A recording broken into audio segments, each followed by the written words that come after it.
This is Life After Jazz Hands. 20 years ago, I graduated from musical theatre college and had ideas about how my life would look. I've since realised that our lives can take many unexpected twists and turns, and it got me thinking, what were my classmates' journeys also? So now I'm sitting down with them individually to hear about their stories and where they are at, 20 years on. Today's guest is the brilliant Philip Coyle, aka Fudge. From Glasgow to goals of the West End to grooming hair. With his amazing honesty, we discussed how achieving goals are not always what they seem, how self-doubt and body image still play a part in his life today, and how he has landed in a profession that suits his personality down to the ground. Without further ado, this is Life After Jazz Hands. Okay. Right. Mr. Philip Coyle, aka Fudge, welcome. Hey, babes. What I would describe you as the father of voyeur. Really? Yeah. No way. Why? Because you've just got that energy, and I feel like you were friends with everyone, and you were friendly with everyone. I just felt that from you. I felt quite protected by you. Yeah, definitely. Did you? Yeah. That's lovely. Thank you. No, I'm not just saying that. Yeah. No, that's really nice. Because I think we're two people that maybe people wouldn't put together as friends, but we had that, particularly in the third year, you, me and Scylla, we had that little... My God, you, me and Scylla, I had such a connection with you two. I did not see it coming either. No. That whole thing we used to do.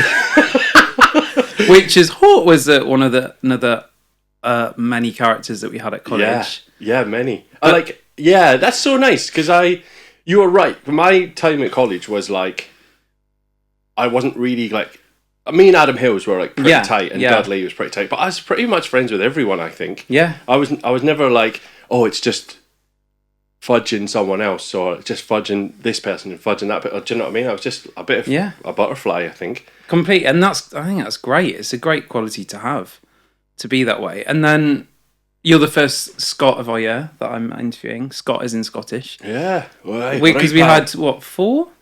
You, Michael, Katie, and Kerry. Was that it? Am I missing? Yeah, that's right. No, I think that's right. Which I think you think everyone's just people, but I think it actually has a really nice thing to you. Yeah, it was cool. I think that we, as Scottish people, really latch onto that as well. Coming out of the country itself, then all of a sudden the saltire comes out, and every time someone's I'm from Scotland, we're yes, get in.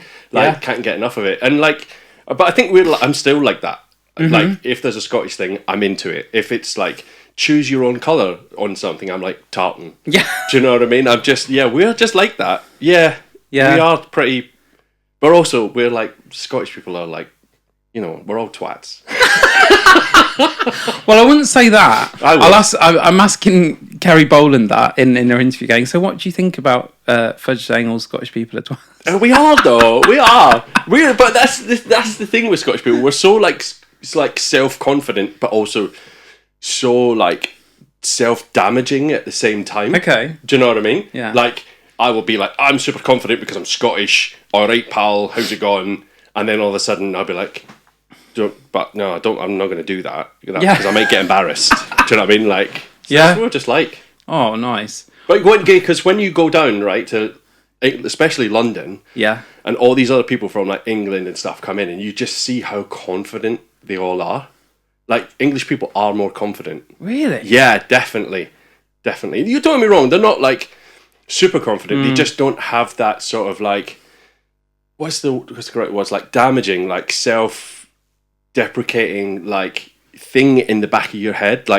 I'm never going to be good enough, which as performers we all have. It's so funny because in this day and age, being an English person, I think a lot of people go, I wish I was Celtic, I wish I was Welsh. Yeah, definitely. No, yeah, 100%. Yeah. 100%. Especially because those countries, we're getting off topic, but those countries have really come into their own now as well. Yeah, absolutely. Glasgow used to be an absolute poo hole. Yeah. But it's great now. Yeah, I've heard that. I've heard everyone says if you move to Scotland and move to Glasgow, it's where the most is going on. Yeah.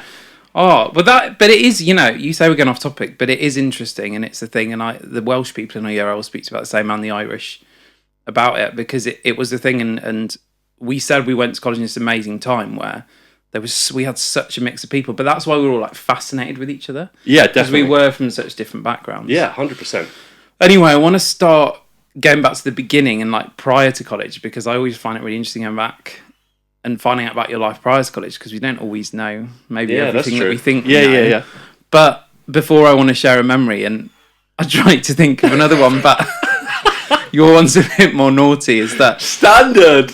I think we were at a party or being naughty, and remember when we were having a bit of a slap fight, you know, and you like mess, and I decided, because you were wearing a jockstrap, to slap you on the behind, and I left handprint mark on my ass. And you also remember like thinking, oh God, like that, if that had been someone else, this could have gone very wrong, but you were just so like, we took it on the chin and we're like, that's hilarious. Yeah. And that's so you. Yeah. I think so. Like, I'm still like that though. Like, but I am a little bit naughty as well as a person. Yeah. Like, well, look, people don't think I am, but I am. But that's when I sometimes meet people like you and Scylla. That's how I would describe some of the people I met at college. They brought out this other side of me that I knew was there, but I didn't. Yeah. See, I'm the same actually. Like, I was such a goody two shoes, I think, that when I got the opportunity to be a bit naughty, especially at college, I was like, I'm all over it. And now it's like part of who I am. Yeah. Which I love. Well, which is great, because this is what this is all about, is like taking the best parts of who you are, which is why you've led to being a barber, which just makes complete sense, really. Yeah, when I you guess think so. about the job. Yeah. But going back, leading up to college, like, tell me about your childhood. You're from Glasgow? Yeah, so from Glasgow, very normal family, just four of us, mum, dad, me and my sister, like, not a massive house or anything like that, never had money, and there was a theatre school came to my school when I was like 5, and we did like a show in a day, and like I was extra like from the start. Do you know what I mean? And then I was like, this is what I want to do. Can I go? And I joined this. It was called Paisley Youth Theatre, PYT, and it's amazing. If anyone up there hears this, definitely check it out, because it is amazing. Yeah. And I did that till I was like 13, 14, like 3 times a week, just straight acting.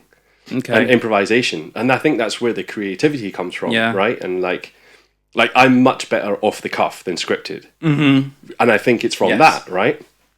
And then I joined Stage School of Scotland, or GAMTA it was called back then. I think it's had a few names. Spotlight, I think it was called when I first joined, and then it was musical stuff. Yeah, and they were like, you can sing, you can dance, and we did shows, and like I loved it, and it was incredible. And then it got to that 16 years old, and I was like, what the hell am I going to do with my life? Everyone's going to university or doing certain things. And I was like, and someone said to me, you know, you can do musicals for a job. And I was like, no, you can't. Don't be daft. Don't be daft. That's ridiculous. And yeah, so then they were like, no, we're going to send you to colleges. And they were the ones who like drove me down to London for the auditions. That's amazing. With Michael Martin and a few other people as well. And literally drove us down for like the auditions, drove us to like Mount View, drove us to Guildford. It was incredible what they did for us. And then Michael Martin got in. I never remember this. And I got in, but Michael got a scholarship and I didn't. And I wasn't going to go. No, because, well, we talk about this, like, it's crazy how we even afforded to go with a scholarship. Yeah, I mean, 100%. And I didn't get it. I ended up getting one, but I got a scholarship like 3-4 weeks before we started. Yeah, so you wouldn't have been going. I wasn't going. Wow. Until, I think I got into Guildford. Yeah. But I was like, I want to go to Arts Ed. Yeah. Because it was just more me. Yeah. Even though it's actually not me anymore. Yeah. And it probably actually never was me. Yeah, but it's not anyone. It's just that I totally think it was you. I think you fit in a massive jigsaw puzzle, which was Yeah, I think so as well. Yeah, you know what I mean? Same. I think that's the beauty of our year. Yeah. Like, we were a jigsaw puzzle. Yeah. And everyone who was there fitted into their own little piece, which made the picture, right? But in general, I think Arts Ed was the best school. Yeah. Like, the best. Yeah. But for me, I think that actually I may be a bit more Guildford as a person. No. Well, you'll never know. I'll never know, right? There might be a multiverse where maybe it went to Guildford. But then we got into college and that was it. And I was do you know what? Something that I'm very thankful for was that my dad came into a lot of money just before I started. Oh, really? Yeah, like £100,000 or something. He got, one of his friends died and we got this money. So he paid for my rent for like 3 years. And then he paid me like £100 a week just to live on. Yeah. I was like the richest student there. Yeah. From the poorest background. But you can't, but I'm so thankful for that. Do you know what I mean? Same thing happened to me. My grandma died and she left me and other siblings her house and we split the money. And that got me through college, even with working. And I don't know how I would have done it. I wouldn't have survived. I don't know how other people survived. Well, yeah, it's sad, but I know someone actually the other day that I went to school with said they've just paid off their student loan, and that's 20 years later. That's mad, it's madness, isn't it? It's madness. My wife still pays her student loan. Yeah, it's crazy. God, well, and so prior to that, being in Glasgow, what was? Can you remember your interest? What you wanted to do? Did you do sports? Did you do anything else? I didn't do anything. You were just. I literally did, like, stage school, drama school, 3 times a week, 4 times a week. That was my hobby. Yeah. That was my passion. I even made my high school put me into a drama class in another school for my hires or A-levels because that's what I wanted to do.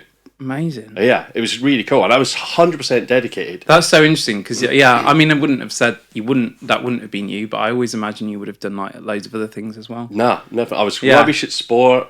I was like, I was rubbish. Oh, I was like shit.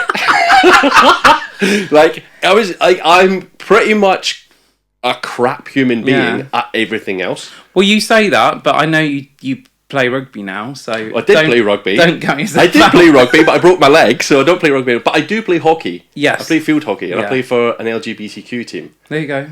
Remember you telling me this? Yeah, which is like we'll get to that. Yeah, but that's brilliant. Yeah. Okay, well, I don't want to focus on college for too long because I think it's such an intense personal experience, and if we just make the whole podcast about that, I want to talk about the other stuff. But if you were to sum up college, just those 3 years, how would you describe it to you? What you remember? I'd say it was the hardest 3 years of my life. Like, physically, that goes without saying. Yeah. Physically, it was amazing because of the places we got to. Yeah. But so difficult, especially being someone of my stature. Yes. Right? And because the dance side was so heavy. But it's so incredible at the same time.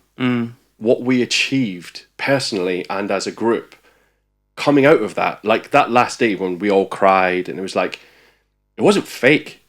No, it was that pure emotion, raw emotion, because it was so freaking hard. Overwhelming, wasn't it? It was, and it was so difficult.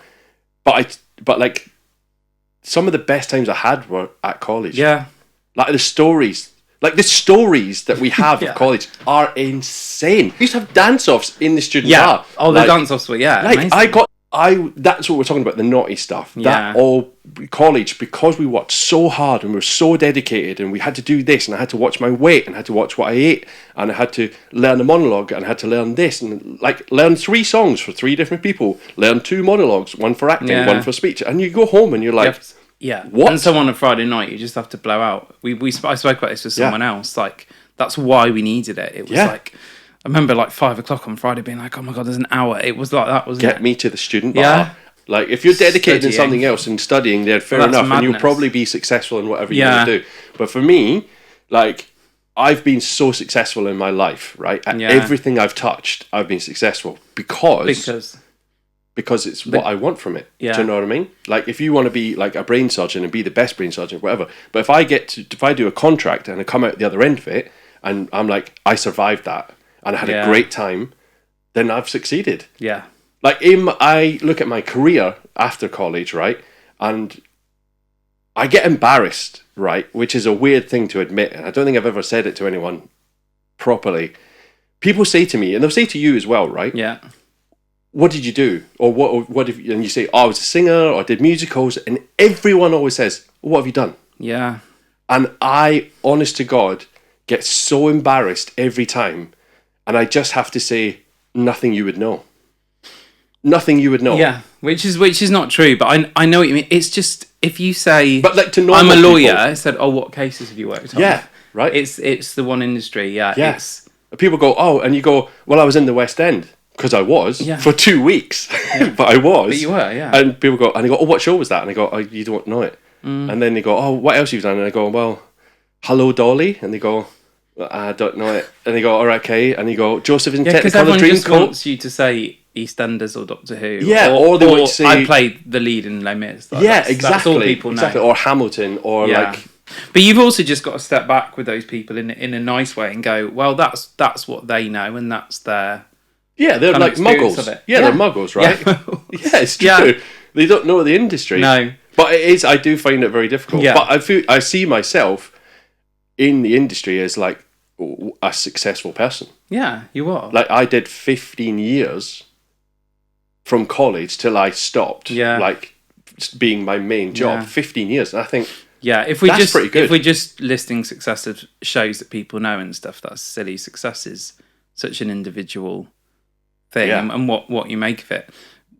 Can you remember the end of college? Yeah. What were your honest expectations versus the reality of what you were faced with? Can you remember that? My honest expectations were, I think I was a bit like, I don't know if you remember, but I got that job, Murderous Instincts, right? Yeah. And I don't know if you remember, but it was the hardest audition anyone had ever done. I remember it because I got the job, right? Yeah. But there was this audition and everyone was getting like walking out. It was renowned in the industry for being such a hard audition that people were like, I can't do this, and walking out. And then I got an audition before I'd left college, and I was thinking, I am going to sink here. Yeah. And I went in and got the job. Not only did I get the job, I got 3 first covers. And it was insane. So I came out of college thinking I was going to be the next best thing to hit the West End. Literally. Like, not even like, there's no jaded like version of that. No. I was the next best thing. Yeah, but you also probably were, like, without putting yourself down, and also like, we were actually prepped so well. You saying that made me think. Like, I'm so thankful for that we were like, okay, auditions, I know what those are. Yeah. It's just like... auditions were easy. Yeah. I had, like, the confidence that I had. And it wasn't, like, overly confident. No. It was just that whatever you throw at me, I can do. Yeah. I can do. My problem was, when that show finished, I didn't work for 6 months. And I got into some big depression. And it feels like, we were speaking about this, when you're that young, 6 months feels like 2 years. Yeah. Whereas now 6 months is... God. Yeah. I don't think I got out of bed for 6 months. Because I was like, I'm not going to audition for anything else unless it's in the West End, right? Yeah. Because that's what I'm good enough and blah, blah, blah. And then it got to the point where someone said to me, you just need to work. Yeah. Because if you don't, you'll never work again. Because it is actually just not where you are. It's what you're doing. Yeah. Don't get me wrong, it's lovely to be in London, but you always forget in those moments why you're doing it. And where the joy comes from is being on a stage, not being on that stage. Yeah, 100%. And like, I ended up getting Joseph and his Technicolour Dreamboat on tour, which was an absolute shit show. Sorry, but it is. It's 12 shows a week. Yeah. A different city every week. And I was like, I just have to work. Yeah. And I was the eldest brother, so I got like 2 phrases of a song on my own. Yeah. And I just did the whole time I was like, I'm better than this. I'm better than this, which is so false and just misleading and misguided. Yeah. Because actually, one of the best jobs I ever did. Yeah. And one of the musical supervisor, I can't remember his name because I'm so rubbish with names. He gave me one of the best compliments I've ever had in my entire career. And he introduced everyone on the first day and he said, and this is Philip Coyle, who has one of the best ranges that I've ever come across. And I was going, are you joking me? I'm 21.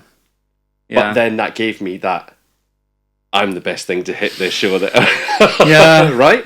Yeah, because you're so influenced at that age as well, easily by stuff. Do you know what I mean? But I was always, the funny thing is, I always think you were a lot more mature as a guy than a lot of other guys that we were at college with, and I was really? But, yeah. I mean, looks wise, and just like you were like, It's funny because you'd fully grown, whereas I was this like little like skinny twink. Yeah, but we were probably at the opposite ends of the scale, right? Complete opposite ends. But I used to look at like yourself and go, like, he's so organised. I'll tell you something, right? I don't think I've ever told anyone before. Do you remember the first year, the first term, when we had to do a project at the end of the term, which was either song and dance, a musical, or an acting show, right? Yeah. So we were doing the acting show, and we had like Chris Grierson and what's his name? Will Young. Yeah, Will Young was in it, right? And we were doing this thing where we were like slaves from Australia, or like the. Oh yeah, it's what's the famous show? What's remember, it called? yeah. Okay, people will know. Anyway, so we were doing that. She's no good. No, it's not. I can't remember. Anyway, so we were doing rehearsals and stuff, and I was like, the whole time I was thinking, why are we doing this? It's so weird. Like I thought it was just like a project.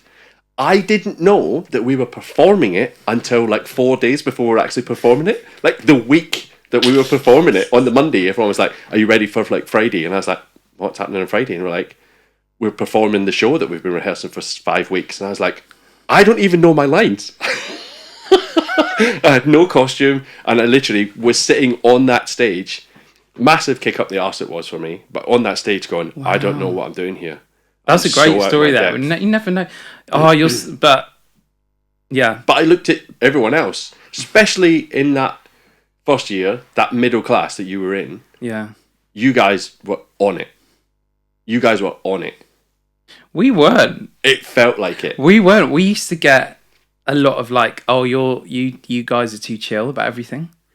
But that's so funny, isn't it? For me, because the top group, I was like, well, they don't have to work hard because they're just naturally talented at all this stuff. Which is so not true. Like I was talking to Amy, like how hard she worked. Yeah, they used to those lot always stay behind and work. Yeah, hard. It's mad, isn't it? Right? Just perspective, what you think. And then the middle group, I was just like, these guys are just chill because they're the middle ground in the whole year, so they actually.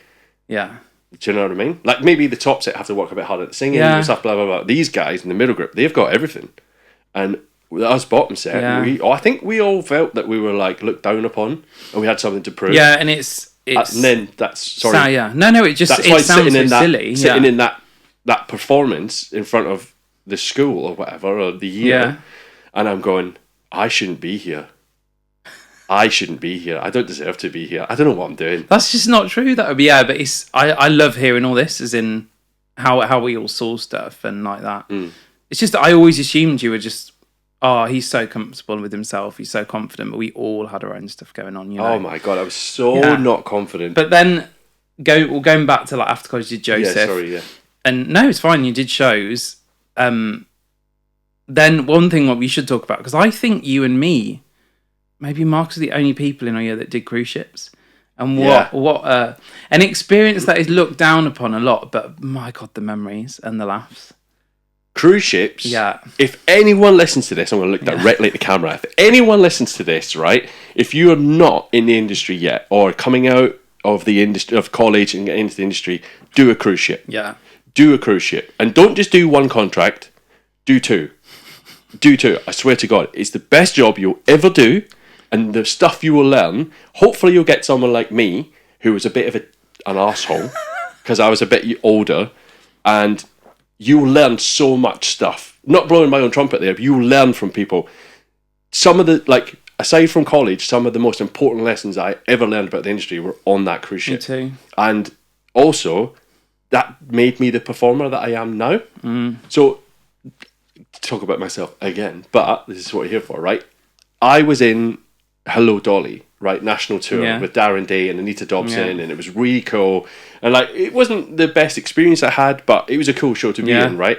I was super skinny because we had to do this crazy routine in it that lasted 20 minutes. That was like running on knees up, the whole thing. So I was like physically looking good, vocally looking good, still in the ensemble, which is fine, but and we were at Southend, and there was loads of people outside the stage door. And they were all there to see Darren Day and Anita Dobson, right? And we were walking through at the end of the show, walking out, and we're walking through the crowd, and I heard someone say, "Well done, mate, you were excellent tonight." And I thought, bloody hell, who was that? Who is that was excellent tonight? And I turned round, and it was a member of the stage crew. And I thought, I will never do an ensemble job ever again.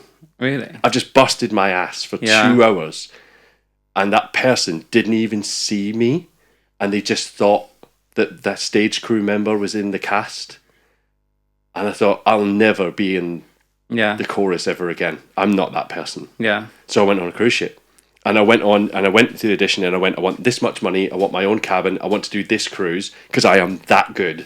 And they went, okay. Yeah. And they gave me everything I wanted. And I stayed on there for 5 years. And yes, the stories that I have from cruise ships are, and I'm not allowed to say them on here because they're outrageous. I couldn't stay, I couldn't have done it for 5 years. I did 2 separate contracts, but I'm not saying it's not a dissimilar. I was like, if I'm going to do a cruise ship, I need to know the destinations we're going. Yeah. I have to have my own. I remember them offering me one and go, I'd have to share a cabin. I said, no, I won't do it. No, done.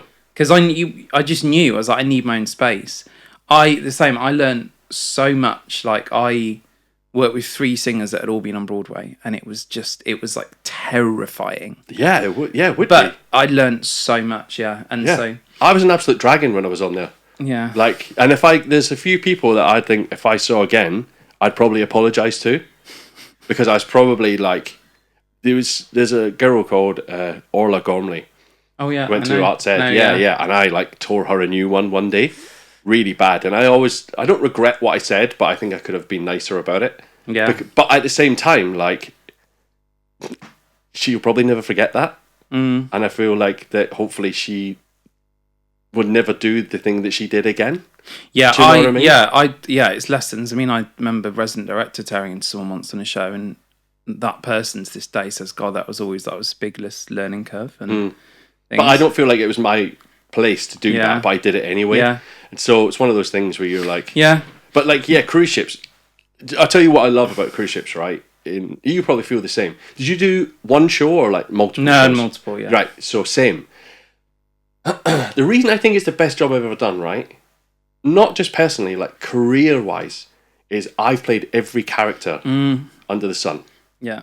Like, would I rather go and be Phantom 8 times a week for a year, or would I rather be Phantom for 5 minutes doing 2 songs on a cruise ship? Give me the cruise ship every time. Yeah, and that just depends the kind of person you are and what you want to do. But I agree. Yeah, and in each show, you're playing multiple parts, and then you're doing 3 shows. Yeah. So yeah, I agree. And you never will ever get to sing that much and that much variety in the West End because you're doing a show. Exactly. And don't get me wrong, like the West End and doing that was good, but just for the length, my voice was so much better and stronger because of the versatility. Stronger isn't even the right way to say it. Like, I was singing Michael Jackson and then Noel Coward. Do you know what I mean? Like, it was so varied. Don't say Noel Gallagher. No.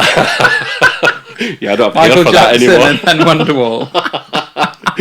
No, it's just like, do you know what I mean? Like, I was Tony in West Side Story. I was Joseph. I was the Phantom. I was in Les Mis. I was Oliver.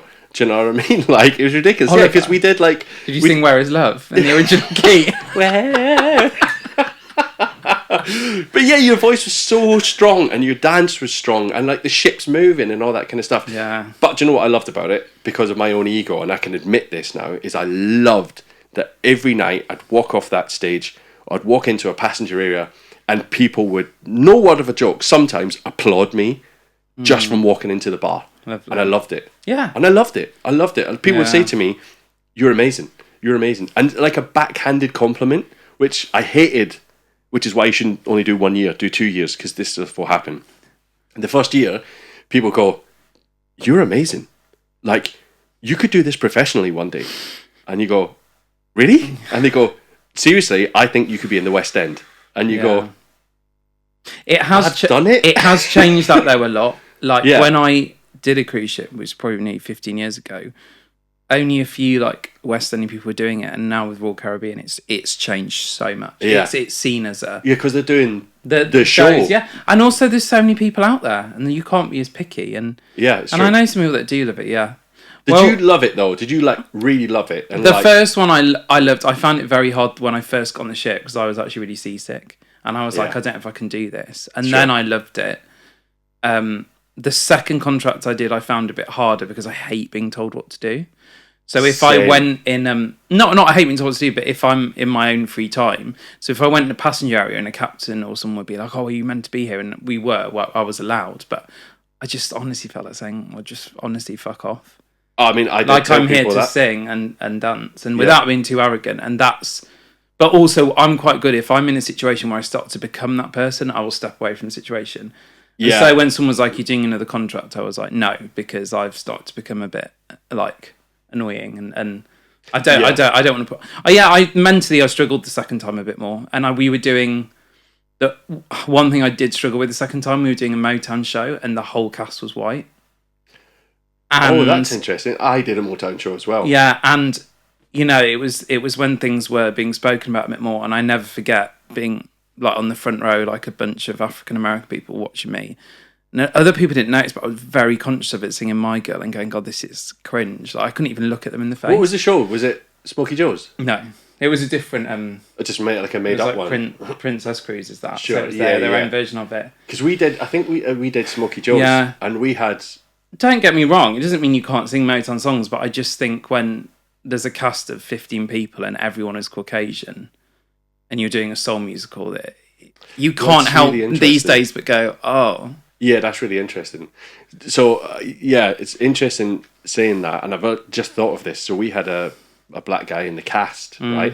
And we're doing a Motown show, and I was so arrogant that some of his songs, I was like, I could do that better. Yeah. And looking back now, you kind of go, nah. No, you might have been able to sing because music is colourblind, and I think that. But but like it was just quite good that. But I just mean the arrogance of it. Do you know what I mean? Like, I could do that better than you, and it's not true. Do you know what I mean? And like I got so. It's good that I left the ships because, like you were saying, you get into a bad funk. I was so overly confident that I could be better than everyone in anything, and this was my ship and my shows. That it was a good thing that I had to come away from it. Well, what's good about this is without me even asking, you're already talking about change and you're saying you did Joseph and you wanted to be Hello Dolly, you wanted to be more centre of attention in a way, and not centre of attention and then say you're making these changes, and then I know you went on and did your own thing solo, which is part of the 5 years? Was on the cabaret, on the ships, which again was just. Yeah. Massage my ego, and like I was the best thing ever, and like people were throwing stuff at me like, for fun, but like people were throwing knickers at me, and it was a laugh. But still, people were throwing knickers at me. Do you know what I mean? Like my cabaret at one point was the biggest audience show on the ship, even more than the actual shows at one point, which is incredible. But like bad for me. But then why did you? I don't want to ever say stop doing it, but what happened next? Where did you go next with all this? Once I got off the ship, I had tried to get back into the whole swing of things, and I knew I didn't want to do musicals because I'm not that kind of person. I'm too creative to just say, like, here's a costume, do this 8 times a week. I can't do that. I'm more, I need like off the cuff stuff, which we talked about before. Yeah, because you're a showman. Yeah, like, that's exactly it. That's what I've always been aware of, and this is why I understand. You're great just being on stage and saying, "Hi, I'm Philip Coyle and I'm from Glasgow." Whereas my first job I did in Mallorca, I'd stand and go, "I'm Matthew from." It was so alien to me. I'm more comfortable at that. It's funny because I found that now, and that's the reason I can even do this podcast, because I'm okay with myself, but I wasn't. But that's amazing, like how far you've come. Yeah, it's amazing. Like I see like the change in you way more than I see the change in myself. Do you know what I mean? But like, look how far you've come as a person. Well, thank you. But in a nice way, what you're saying is you already were being yourself. Really? Yeah, I was being myself, but I think that's why when I go back, like, of all these little things I've said, like, Arts Ed wasn't for me, musicals wasn't for me. Arts Ed was for you, it was for me, but, like, it made me a certain performer. Yeah. Rather than being the performer that I am. Yes. Do you know what I mean? Yeah. Like, I'm not someone who could be in Cats. Maybe I could be, but I'm not really. I'm not, even from my size and stuff. Like, trying to get costumes that fit me is a nightmare. Do you know what I mean? Like, everyone's always like, "Oh yeah, we're gonna have to make you a new one and stuff." Like, it's just not for me. I'd be like, "Great." Yeah, sure, right? But I've had some terrible costumes. I had a costume that come up so far that you could see my piece when I was stood on stage. Stuff like that. Yeah. Do you know what I mean? Like, it's not for me. But you're like, we need to do a show. We need to sing 4 songs, 5 songs, 6 songs, whatever, and like entertain a crowd. I'm like, great. Yeah. Put me on. Throw me on now. It's all entertainment, and it's all the same thing. Do you know what I mean? Yeah. When did you start getting your journey into being a barber? But prior to that, were you teaching as well? Am I right about that? So I got into a stage where I was like, I don't know what I can do in the industry. I don't want to do musicals. I can't go back on ships because they blacklisted me because I broke my ankle and cost them an absolute fortune. I was like, what do I want to do? I was doing tribute work with a Take That experience thing, and it was great. I loved it. But I was like, this is not a career. Yeah. And then me and an ex-girlfriend at the time, she was offered to buy her old dance school, and we were going to do that. And that kind of, long story short, fell through. And it was 2 years of me driving a van, and then it fell through. And I was like, to hell with this. I need to do something. Yeah. And someone said to me, you should be a barber. You look like one. And I was like, okay. You do. Yeah, right? And that like, yeah, but it's true, right? So I was like, okay. So I did a 10-day course in barbering, which was like great, but also terrible. Managed to talk my way, perform, charm my way into a job. And yeah, I've been doing it for like 8 years. But it is so, just makes such sense. I know it sounds weird, but yeah, you're like a barber, but you're such a great conversationalist. You're warm, you're friendly. But you also, and you probably never think this, you are quite cool. And I've always strived to be cool. Yeah. Always strive to be cool. Yeah. To the point where I get it really wrong sometimes. But I hate the notion of But I think you're really cool. No, I'm not. I see, this is it. I think you're really cool. Like, especially with stuff you're doing now, the whole hippie vintage stuff and all that. Your own style. Like, your own... I feel like your style before at college and stuff was just what you wore. But now it's actually like it's very interesting that. Yeah, thank you. Well, the journey with that is that growing up in the 90s as we did, I was actually very into vintage when I was younger. Sure. My sister, and I was quite extra when I was at high school, as I say. Oh, weren't we all, right? Yeah, and even the way I dressed, and that's probably why I got bullied, but I look back at that person and go, oh, you were so brave, like, good on you. Yeah, and then I lost that, and I became a bit mainstream. Like, college was just so, like, Top Man, H&M. We were in that awful era. Yeah. Where we all dressed then when we're all looking at each other in the student bar and going, oh, I like these jeans, I'm going to go and buy those tomorrow. Oh my God. How many people had the T-shirts with those little buttons down the thing it was like a yellow, but then the blue collar? Yeah. Everyone had the different colours, but yeah, totally. So it's fun in that. And the whole notion with the business, it's called hippish vintage, is hip-ish, because I do actually hate, even though I just called you cool, sometimes that notion of someone's hip or someone's cool, because it's all subjective, isn't it?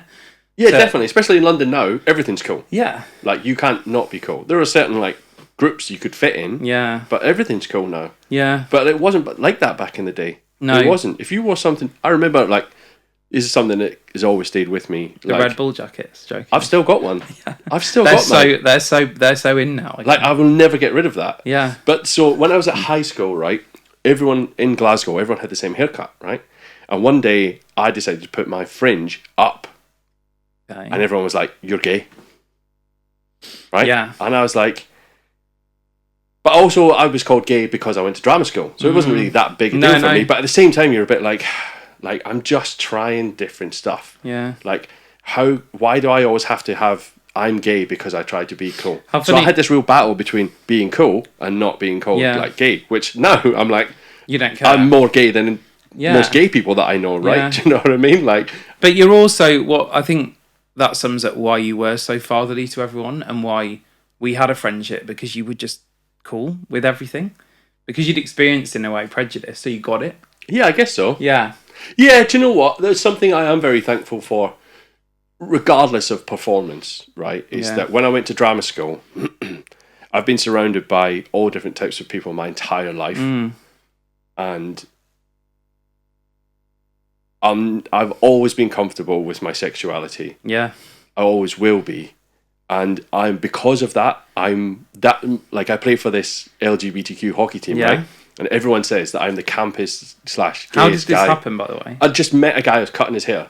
And I was like, he's like, oh, I'm playing hockey. And I said, I used to play hockey. And he said, come along. And I went along. And that was it.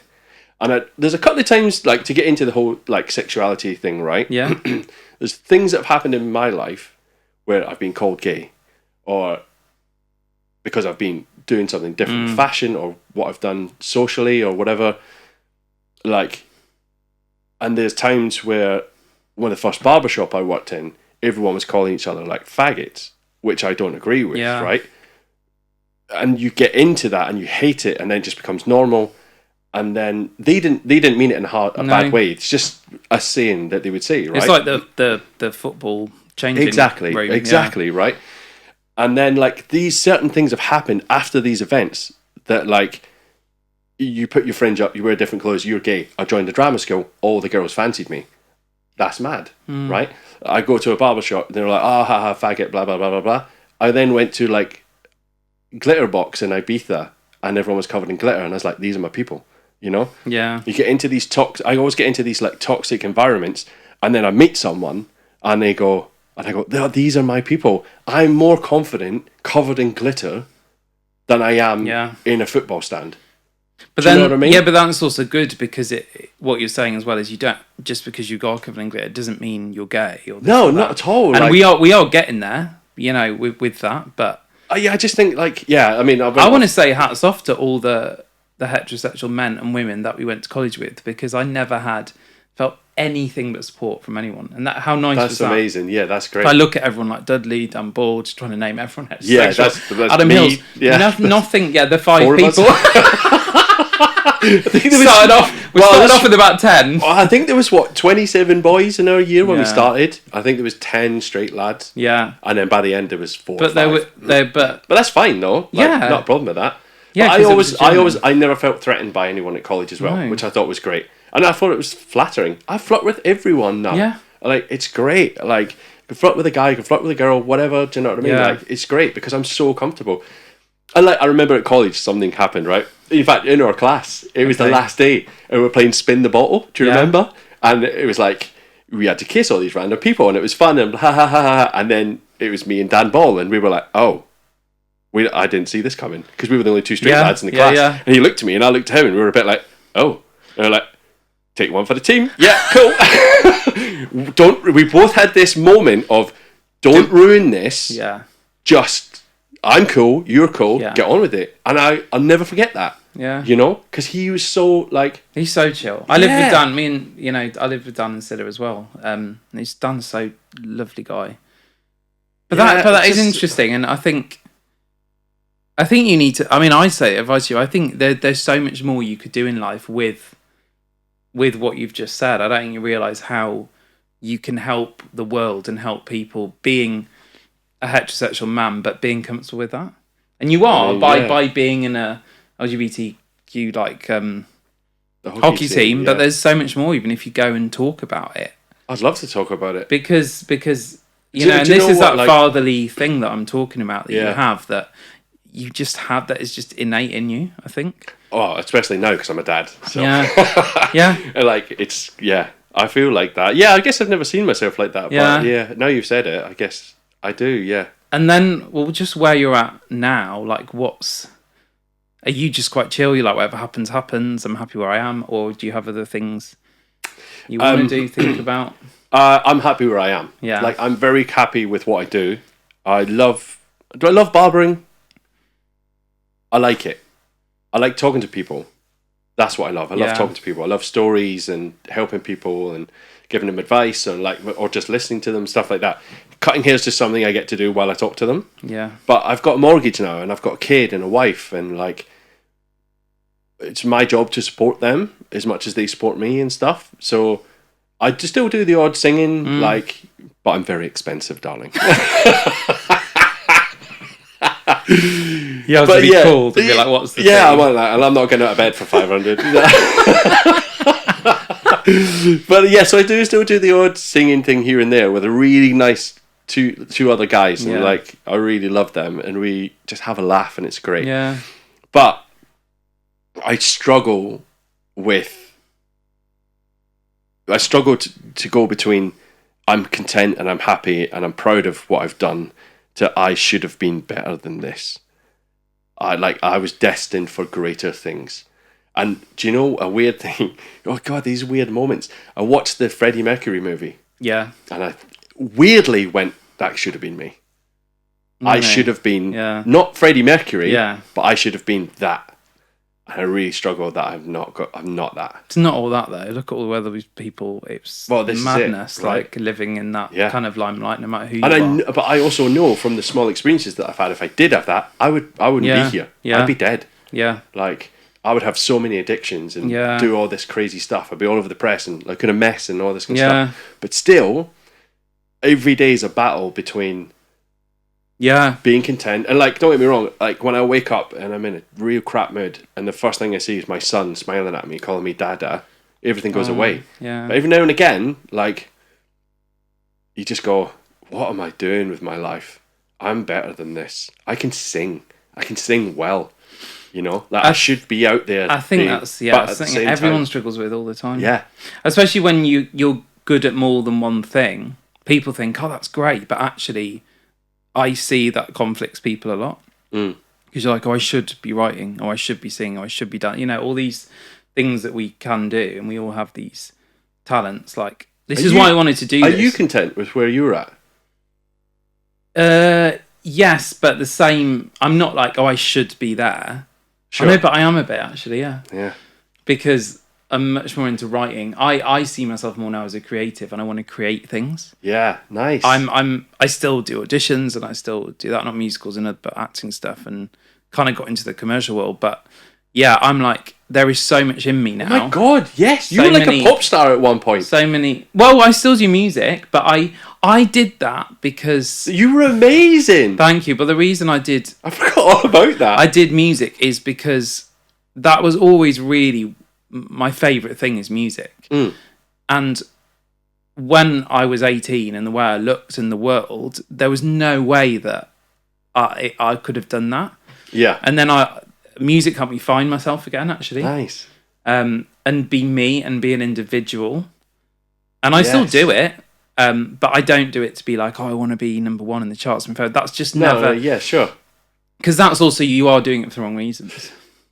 100%. And I think to go back to like college a little bit, with everyone in our year, I think that we were all trying to be this perfect performer. Yeah. Like the picture perfect performer that you think. And actually we went that. We were so individual. Yeah. Do you know what I mean? Like I look at people coming out of colleges now and they are way better than I ever was. Like they're better. I wouldn't get into college now.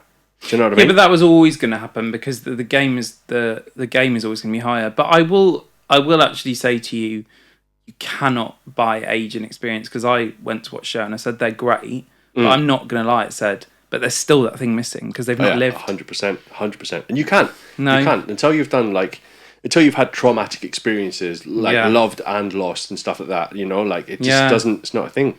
But yeah, like I just think that we are so individual as a group. We've done so many things, and people are so successful now in what they've done. But like, how many people are still performing from our year? More than you think. But I think it's just like, I think that the I suppose the important thing to say is, it depends what you class as performing. Yeah, not performing in general. In performing in the thing that we all wanted to do.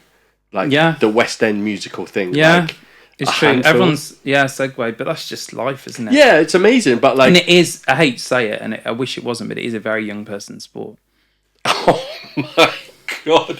Could you imagine doing quick changes now? Well, I know people that still do it that are older than us, and I just think I just think you're incredible. Do you know what? There's a woman called Rachel Stanley. Ducks. Yes, I know love Rachel. Right.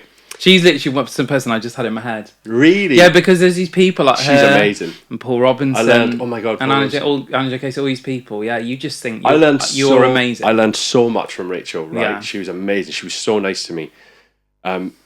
She said this one thing that again I'll never forget. It's these little moments, right? You never forget. Yeah. We're coming to the end of the show we were doing, which was Annie. Was it Annie? Yeah. Yeah. And I said, "Oh, Dax, what are you going to do now?" And she went, "I don't know, babes. Maybe go and spray perfume in Debenhams." And I went, "What?" She's like, "Yeah, babes, just go and spray perfume in Debenhams for a bit." And I was just like, "Hang on a minute. You're like the top. And you're going to go and spray perfume? And I can't do this anymore. I can't do this." I was like, I can't. Yeah. I just can't, you know? And she still does it. And like Paul Robinson and all these people who still do it. And I've got so much respect for them because it's tough out there, babes. Yeah.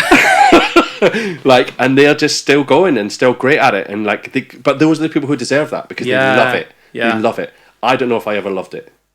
That's fine. Well, what I love is the honesty, and you've been so honest today, and that's so great because that's all I ask of this and stuff. If rounding off, and I think if you were to go back to Philip Coyle, 18 now, like on your first day of college, yeah, what would you say to him? I just say everything's going to be all right. You'll be okay, big man. Like.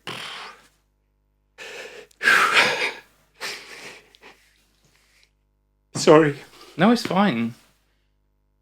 Everything will be all right. Yeah. Like. And it is. But it is all right. It is, yeah. Like, look at what you've done and you're doing. This is it, right? You're an amazing barber. I've always been an emotional person, but like, everything, I was so scared. And so overly hiding that with confidence and all that kind of stuff and outlandish behaviour and stuff like that. But inside, I was so scared. Yeah. And you'll be all right. And you're not as fat as you thought you were. And you're better. You're not fat. And no, but like back then I thought I was, and you know, and like everything will be all right. Like you're good at this, and people love you. Yeah. And you'll be okay. But maybe pay attention a bit more. We could all. Well, it's funny. Right? Yeah. Maybe pay attention a bit more. That's beautiful, and you know, we were all there. I couldn't even smile at college. Yeah. I couldn't smile because smiling revealed too much about me. Oh my god! Don't you remember this being like, "Oh, Matthew, why don't you?" And I was like, I actually couldn't do it. Yeah, just like this. Yeah, the whole time because it's like exposing, and so we all felt that way. It's so funny you say, "Oh, focus more." I would say to myself like, I'd say let go a bit more. I was in the first, that's what I always say. Scylla, who was in our year, like I'm so grateful to her because if I hadn't met her, I don't know if I would have been the person I was at college because she let me be me. Yeah. You know, and she reopened Scylla, that silly side of me that I hid for the first year because I was so overwhelmed by all these big I characters. feel like that about Scylla as well. Yeah. In the second year. I feel like she took me under her wing a little bit. I feel like, because the three of us were not a little gang. Yeah. But I think between us, when we were together, we were a little gang. Yeah. And I feel like she was the little... And maybe that's her power. That's her superpower and her magic and these things you learn. But yeah, I just want to say thank you so much. That's beautiful. Thank you. Love Hugs. No more mics. Yeah. Oh.